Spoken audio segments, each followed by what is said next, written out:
Hello, everyone. Welcome to the Newsbrowse News broadcast.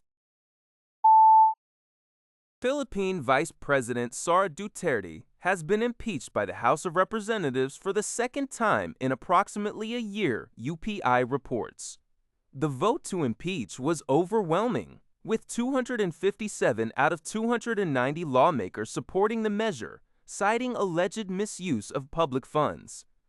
The impeachment now advances to a Senate trial. If convicted by the Senate, Duterte would be immediately removed from office and barred from holding public office, effectively ending her hopes for a presidential run in the 2028 election, where she is a leading candidate. Conversely, if she is not convicted, she would be protected from further impeachment for 2 years. Last year's impeachment attempt was blocked by the Supreme Court. Duterte's attorney stated that the burden now rests on the accusers to substantiate their claims, as she refused to participate in committee hearings. The allegations primarily involve her financial gains after becoming mayor of Davao in 2019 and her use of funds as vice president. Iran has submitted its response to the latest U.S. ceasefire proposal through Pakistani mediators, expressing a desire to permanently end the conflict on all fronts, including in Lebanon, and to guarantee the security of maritime trade routes.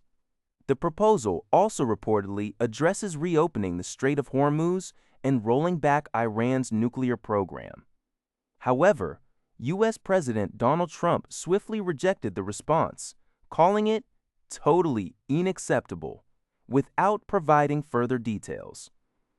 Trump had previously accused Iran of playing games for decades.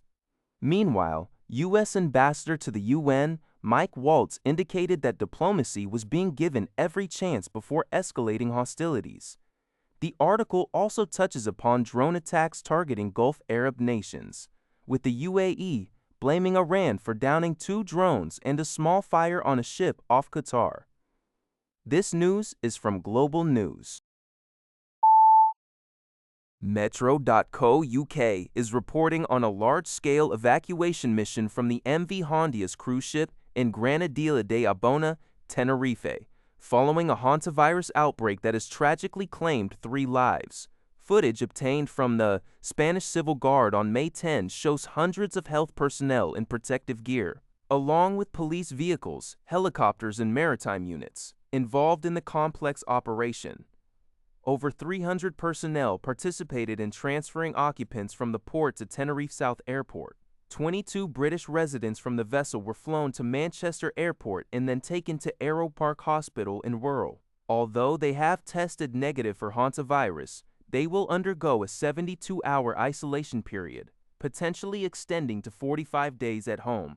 Hantaviruses carried by rodents are potentially fatal, but the Ministry of Defense states that the risk to the public remains very low. Al Jazeera reports that Israel is pushing for legislation that could lead to show trials and the death penalty for Palestinians detained in connection with the October 7 attacks. Legal experts and rights groups have raised alarms, stating the proposed bill allows for special military tribunals in Jerusalem that could deviate from standard legal procedures. Crucially, the bill permits the admission of evidence obtained under coercive conditions, potentially amounting to torture, and grants judges broad discretion to issue the death penalty.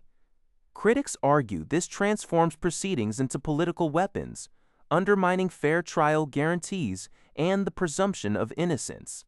The legislation follows a separate bill allowing military courts to impose the death penalty on Palestinians for terror offenses, without the same penalty applying to Israelis convicted of crimes against Palestinians.